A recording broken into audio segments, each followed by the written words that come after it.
What's up, everybody? Welcome to Cardculturegames' first real YouTube video with some actual content that isn't just an intro. In this video, I am going to talk about the base game characters that are playable in Supreme Leader. There are 15 of them. You'll probably see them on your screen right now, or maybe they're all over my face. Let's go ahead and get back into it. Our very first character is going to be Ho Chi Minh. He makes $5 a turn, and he starts the game off with 3 out of 5 influence. His special ability is that blue cards cannot vote for Ho Chi Minh. If up against a blue player in the final round, Ho Chi Minh wins automatically.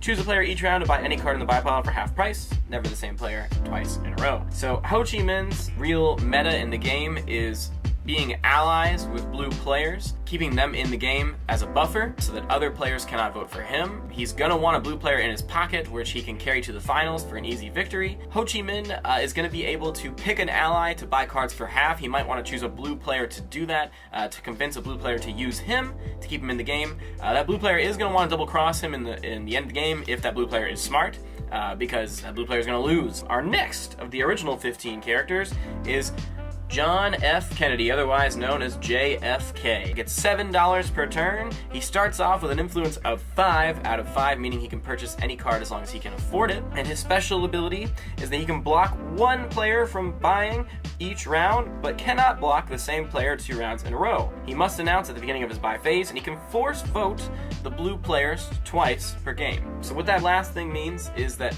2 separate times per game, he can take the blue players and be like, you are voting for who I choose. But also, you have to weigh out your options. If you force people to vote in the beginning of the game, they may not be your allies if you're forcing them to vote. Now, JFK's real meta is that he can block people from buying each round. So if there's a nuclear warhead, and let's say that Genghis Khan or another character has the money to buy that nuke, he might block them from buying so that they cannot buy that card that might eliminate JFK or one of JFK's allies on the table. Our next character is Mobutu Sese Seko. He gets $5 per turn and an influence of 2 to start the game. Once per game, Mobutu can null an elimination decision, including for himself. Seko can spend $20 to eliminate any player, and each time Seko uses this ability, the cost increases by $10. So, effectively, Mobutu is a little bit of a killer. However, he also has the ability to null an elimination decision, so he can save himself. He can also save an ally. If the majority is going to shift to another group on the table, Seko may want to use this ability.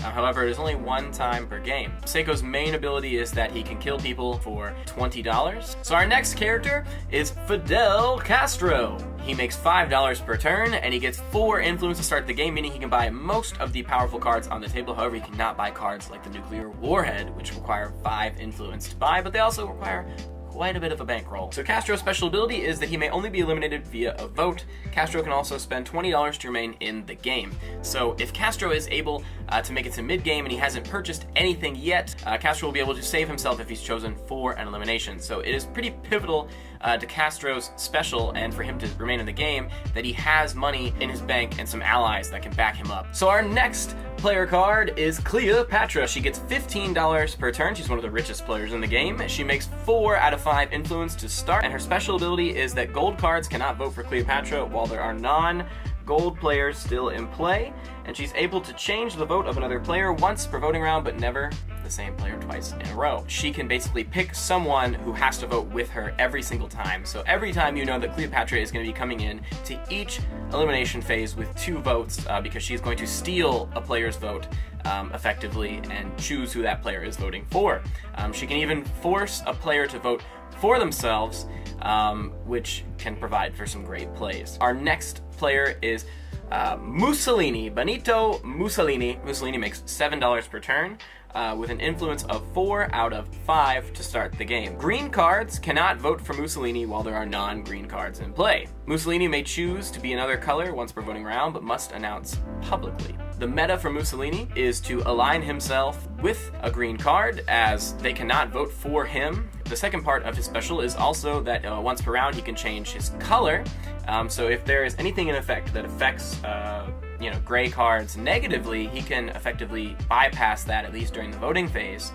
So if it is a card that's like, oh, gray cards can't vote this round, he can be like, well, I'm green now, and then he can vote. Or he can be like, I'm red, only 1 change per turn. So our next character is Napoleon Bonaparte, or otherwise known as Napoleon. Makes $12 per turn, and he starts the game off with 5 out of 5 influence. Really, Napoleon's special ability is that no one else's special abilities can affect him. Of course, if Napoleon uses nuclear warhead or something on another player, and then that player has an ability to save themselves, they are still able to save themselves as it doesn't target Napoleon. Only specials that would negatively affect Napoleon targeting him are necessarily negated. Now, our next character is Augusto Pinochet. He makes $7 per turn, and he gets an influence of 2 out of 5 to start the game. Pinochet's special ability is that he can spend $14 to vote twice against red cards, or $21 to vote twice against any player. He can also choose one player to skip a voting round each turn, but never the same player twice in a row. Pinochet's ability really focuses around saving up money to be able to double vote against players, and also choosing players who do not get to vote in a round, however they can still be voted for. Pinochet is effectively good at silencing and doubling up on votes. However, that does require Pinochet to save his money. Now, our next player card is known as Franklin Roosevelt, or otherwise known as FDR. He makes $10 per turn with an influence of 5 out of 5 to start the game. His special ability is that once per game, FDR may vote twice, even for the same person, and he can draw 3 cards during the buy phase, and buy one of those for half price, then discard the other 2. FDR not only gets a hefty amount of money to work with each turn, and an influence of 5, meaning he can buy most cards on the table if he has the money to do so, he also is able to draw cards and pick one of them to get for free, which he can give to an ally, or he can keep for himself. So FDR is great at accumulating strategy cards to use on himself or on other players, as well as once per game he gets a double vote. So there's going to be at least one elimination that FDR is going to come into with 2 votes. Our next player card, Idi Amin. He makes $5 per turn with an influence of 2 out of 5 to start the game. His special ability is that every player that votes to eliminate Amin must pay him all of their money if Amin survives the elimination attempt. Amin's vote counts as 2 votes against any gold player. So gold players want to watch out from Edie because he's going to have that double vote coming for them if he chooses to do so. However, Idi Amin is a survivor in the sense that anyone who does pick him to be eliminated, best be sure that they have the numbers to get him out, because if not, he will take all of their money.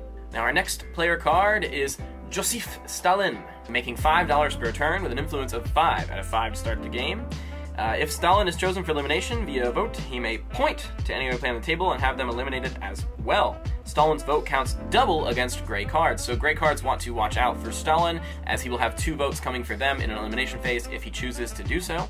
However, Stalin's main ability is inciting fear in his enemies, as they are afraid to be the one to pull the trigger on eliminating him, as effectively he can take out any player of his choosing after he is chosen for an elimination. So if you are public about eliminating Stalin, he will be very public about eliminating you in return, because any one player goes down with Stalin. So our next player card is going to be for Emperor Hirohito, making $10 per turn with an influence of 4 out of 5 to start the game.